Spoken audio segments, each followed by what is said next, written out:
Thanks for coming this morning. One of Tommy's major attributes is his ability to bring people together, and obviously he's still doing it. The first people I want to recognize are Richard and Ann Pryor. They were his landlord, chauffeur, what else? A friend, of course. But the only one I really question is landlord. I hear the rent is very reasonable, shall we say? Richard and Ann have just done wonders for Tommy. He has 20 years of Tommy paying his rent in his pocket. He's got enough to buy everybody a beer after that. What was that? Just turn it up a little. Oh.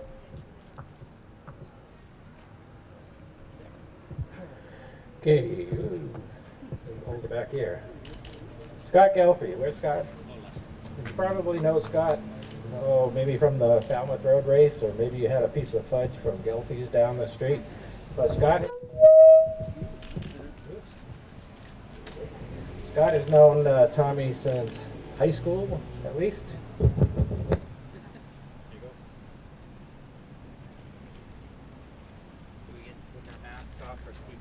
Hello? Away from the speaker. I'll get behind the tree.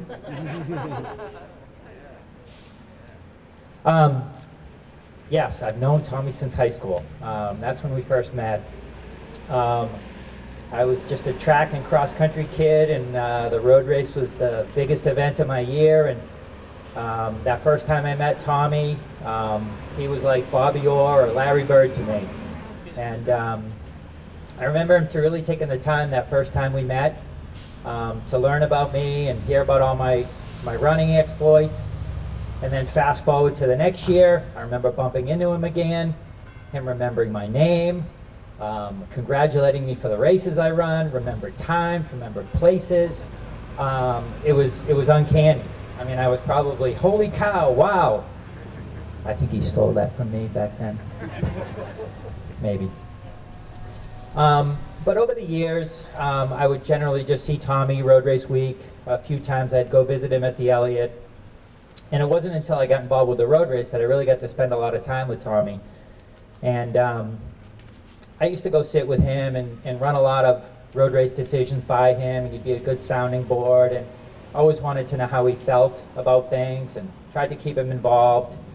And I know he was really proud of what we accomplished in town, and I know recently we redid the Falmouth High School track, and I know he would have been extremely proud of that because that's really kind of where it all started. I was honored to be part of Tommy's start line dedication when we named that for him. I was honored to be with him when we made him Citizen of the Year here in Falmouth. We all had a great day when we bussed him up to Boston for his rededication of his bridge. And I'm certainly honored to be here today.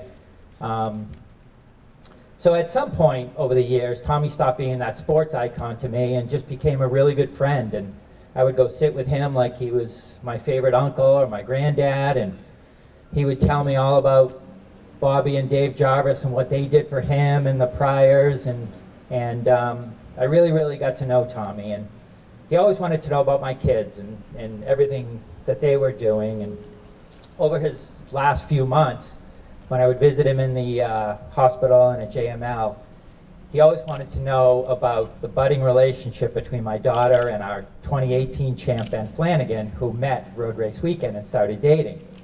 Tommy, ever the romantic, was so excited to think that the race had brought two people together. And one of Tommy's last big thrills and mine and Ben's was when I brought Hannah and Ben in to visit Tommy, actually several days before he passed. And you know, Ben was honored to meet Tommy, and it was just a thrill to have that visit and for Ben to get a chance to meet Tommy.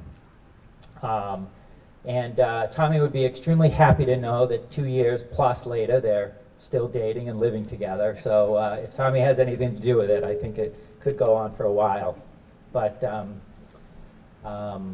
I know that my store is right over here, my wife's store is over there, and when she calls me for her afternoon cup of coffee or ice cream, that I get to pay homage to Tommy every single time I do that walk. So thank you for letting me speak, and have a great day.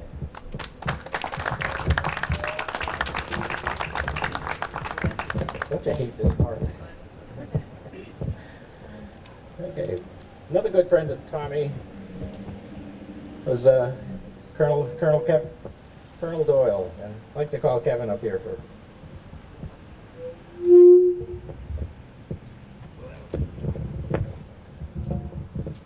Is that Russian interference? Can't be sure. It is my pleasure to be asked to speak today, and I'm really here because I think I was Tommy's last commanding officer, although I'm not too sure which way that command went. I knew I was in trouble if I walked into the quarterdeck and he kind of cleared his throat and he'd say, Corporal Thomas Patrick Leonard, United States Marine Corps, 237-6468. And I knew I was going to end up with a request from Tommy. So that's how, when I did. Tommy, as you know, is very proud to be a Marine, and I'm very happy with the plaque. I'm sure Tommy would be happy with the plaque, with the shirts, the Falmouth walk that Sally did, wherever Sally stand. There you are. Fantastic job. If I had known that, I wouldn't have worn the tie. But I had to wear the tie because this is Tommy's tie that Jimmy was kind enough to give to me when they were cleaning out the apartment. That was left clean, wasn't it? Sort of. Okay. But and if you don't believe it's Tommy's tie, I'll show you the clam chowder stain on it when we get together later. Tommy was surrounded by Marine Corps memorabilia, and it was one of his great accomplishments. One of the things that he was proudest of in his life, and it gave me great pleasure to continue that right down to the burial ceremony out there at the National Cemetery. Tommy was resting very peacefully, and I went up and saw him just the other day, and he's looking good. But I wanted to thank you all, and on behalf of Tommy, you know, that's what it's all about. Tommy was, if there was anyone who embodied once a Marine, always a Marine, it was Tommy. And he's taken that with him right now into a perpetual memorial right there, hand in hand with Eddie on the T-shirts. And he was very proud of everything he did for Falmouth, and we're very proud of all the things he did for the community. So I want to thank you all, and thanks for the opportunity. On behalf of the Marine Corps, we're all very proud of Tommy. Thank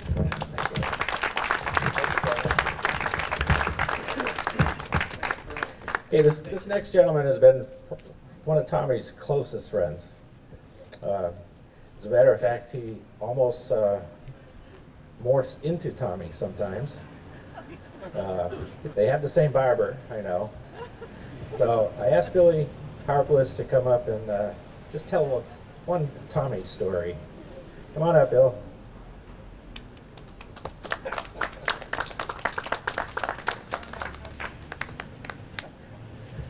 He doesn't move like he used to.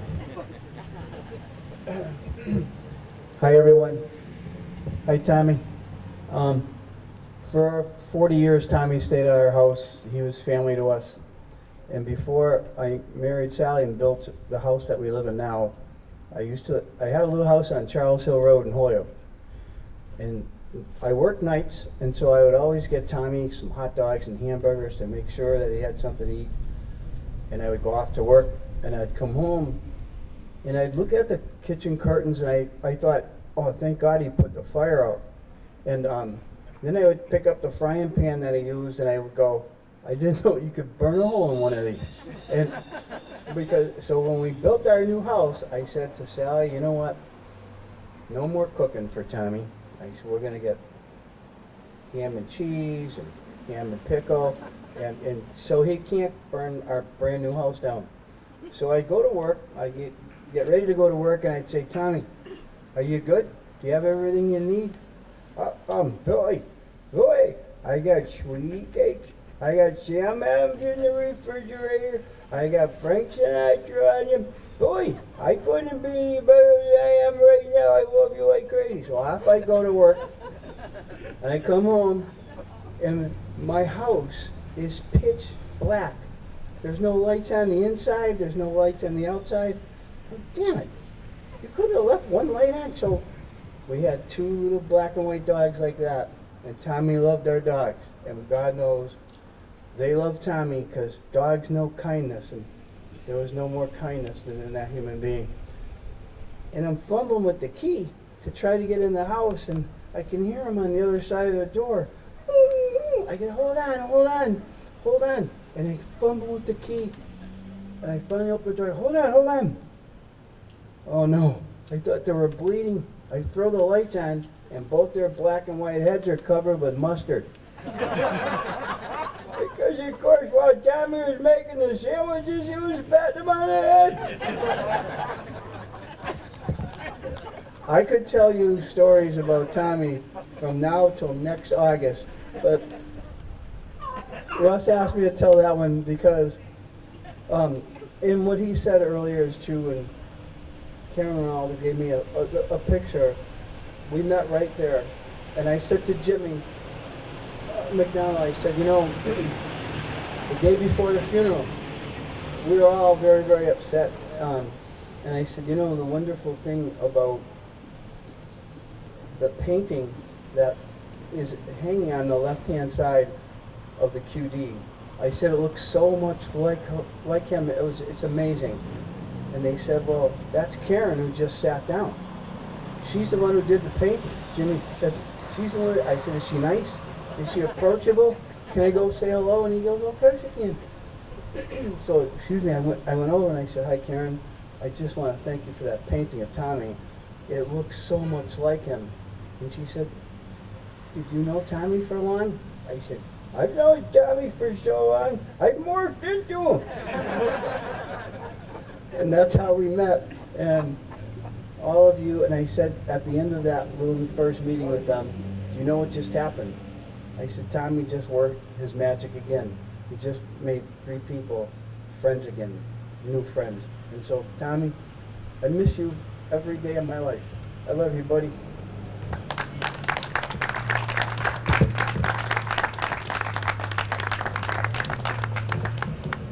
I was hoping he was going to tell you the story about Tommy, the dog, and the refrigerator.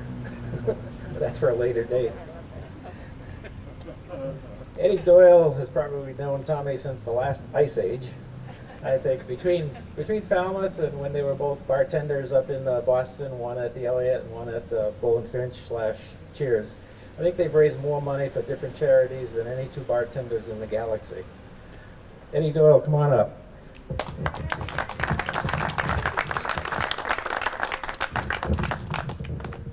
Thanks, Russ. Tommy and I go back about 50 years, and we both worked at a club in Cambridge called the Banjo Room, and I don't think I had been working there for 4 or 5 months, and every night there were these unusual fights that would start, and all the waiters, bartenders were told to jump in to break it up. But one night there was a brawl, and I'm talking a bad one. And this guy was just about ready to whack me in the head. And Tommy pulled me off the dance floor and said, "Hey, get in the little bar over here." He said, "The cops are on their way." And I said, "Tommy, take my red vest, because I'm on my way too." We hooked up when I was working at the Cheers bar, excuse me, and he was at the Elliott Lounge. We hooked up on putting together some fun runs and money makers for local charities. I think the first one we did was for Halcyon Place, which was a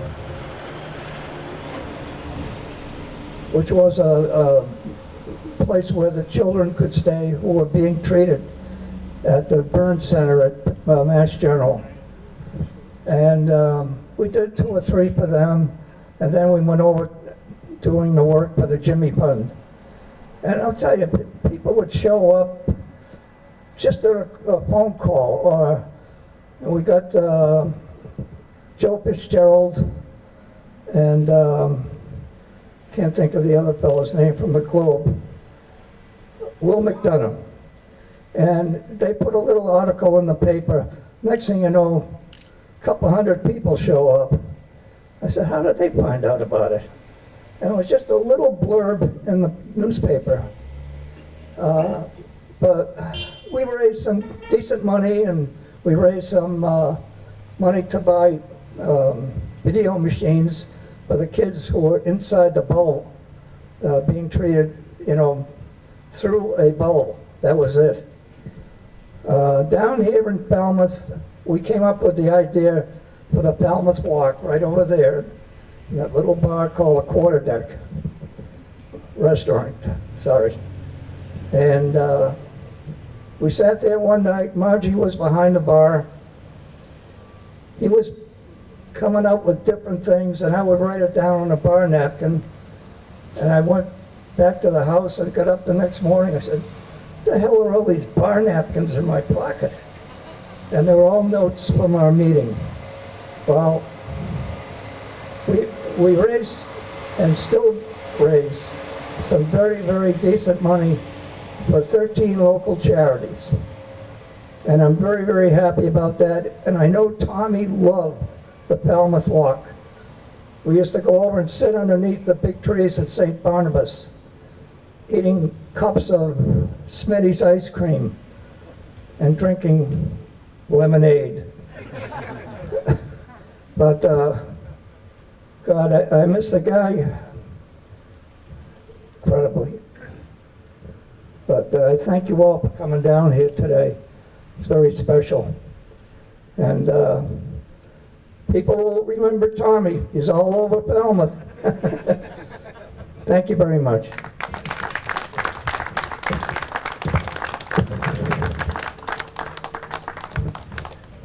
Just a few people I'd like to recognize. Sally Harbilis, right over here with the new 2 additions to the family. If you did the Falmouth Walk, and Helen's wearing the shirt, she designed the shirt and did a fantastic job. But also like to acknowledge Tommy's sister Susan and her husband Reed standing right over here. Thanks for coming down. They had to be here. I think, you know, Joan and I, my wife Joan, say hi Joan. We've met so many people because of Tommy. We would go out to the Litchfield Hills Road Race and stay with the race founder, Billy Neller, right over here. Say hi, Billy.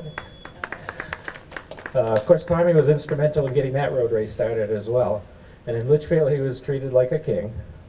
I brought him to the Holyoke Talking Turkey Road Race, which was Billy Harbilis's race.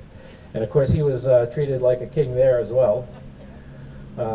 We went to Joni Benoit's race. She put us up with a nice family, and also staying in the house was a gentleman, Robert Chariot, who had won the Boston Marathon the year before.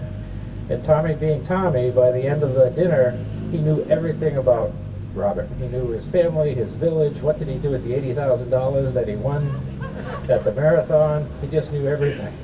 And of course, he was treated like a king there as well. We made many road trips to the BAA Boston Marathon kickoff party upstairs at the Bull and Finch. And race director, Dave McGilvery, standing right here. When we sent out the invitations, we reminded everybody that we were only limited to 50 people and you had to be social distancing. And Dave's reply is, don't worry, I'm short, they'll never find me. In Falmouth, of course, we met so many people. Tommy never really liked all the accolades that were given to him. He loved the parties, he loved going to the events because he could talk with everybody. But as far as the accolades, that was okay. He'd always say, the curtain goes up with the graphics, the curtain goes up, and the curtain goes down. And I would always tell him that, Tommy, your curtain's going to be stuck in the up position, and I think I was right. My office was just down the street, and it was 155 steps from my desk to the first bar seat at the quarterdeck. Not that I ever counted or anything, but 2 or 3 mornings a week I'd come down around 10 o'clock in the morning, and I'd sit with him at the table right there where you just happened to see a Sam Adams board. He always sat in that window to cut the limes and the lemons, because he could say hi to all the chickadees going by on the sidewalk. But by 10 o'clock he was done with the limes and the lemons. He started at 8 o'clock. There were 3 lemons and 3 limes. But he had also read the Boston Globe by that time, so he'd always have questions about this story or that story, or what I thought about this. And of course by then the Globe was full of lemon juice. But we enjoyed our chats. He was always on scholarship. I think of all those road races we went to, I can't remember buying too many beers because we were on scholarship. I'd bring him to Mashpee shopping, and he'd want to go to Bobby Burns. We couldn't pay for lunch because he was on scholarship. One night we were at my house sitting around the table after dinner with a few friends and Tommy, and we were comparing notes. What's the best way, the least expensive way to get to the vineyard? Now I already knew that Tommy would take a boat over to get his haircut because he had a friend over there in Edgartown. He also had a friend who had an 8-bedroom house that he could stay there for free. Of course, he didn't pay for his haircut either. So somebody asked Tommy, well, because he always took the Pied Piper over. Somebody asked him, well, how much does the Pied Piper cost? And he had this big Cheshire cat grin on his face, and he just said, I don't know. He was on scholarship. I did that. I think one of the most dreaded questions that would come from Tommy was something that went along the lines of, hey Russ, do you think we can? Do you think we can? I think it's the only time we is singular. But what followed was always something that brought people together. I think I could hear him now saying, hey, do you think we can get some, hey Russ, do you think we can get some orange lights on the stone over there for Halloween? Because he would do that. So I think, because of Tommy, I just want to thank him for all the friends that we've met everywhere. When we went to the BAA event in Boston, you'd have runners from all over the world, New Zealand, Wales, Ireland, all these famous people. But Tommy was always the center of affection. He was the person they'd go to. It was funny because you could stand there and see a couple come in, and they say, oh, there's Joan Benoit. Oh, there's Tommy Leonard. And they would walk over to him. He was like a magnet. So we just appreciated all the times and all the friends that he's brought us together with. I think in 2016, the Falmouth Walk was looking for some younger people to come on board because a few of us, it happens. So Kathy Walrath responded to an email, and she said, my husband Tom and I would like to be part of the Falmouth Walk Committee. Little did they know that 2 years later, Tom was going to be elected president for life. Tom?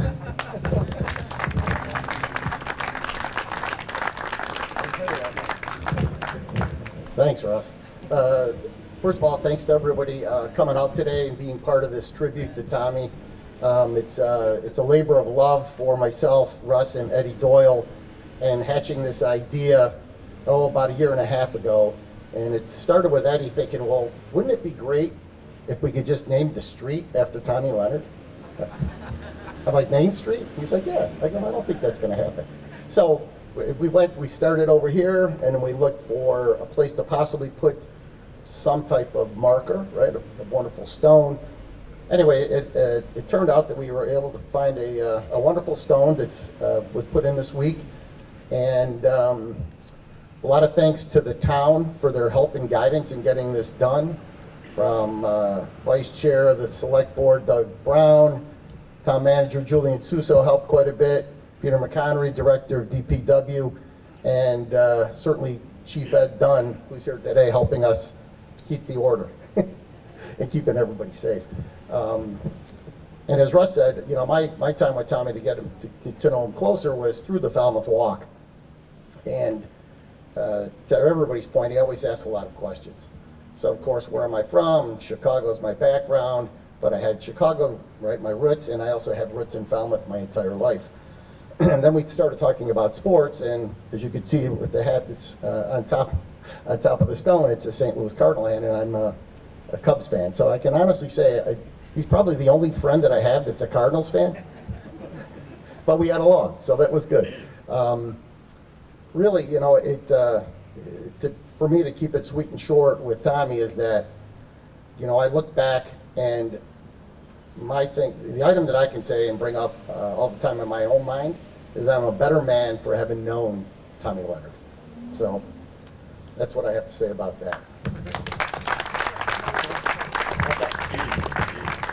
All right, so there's no more speakers, right? Correct? Okay.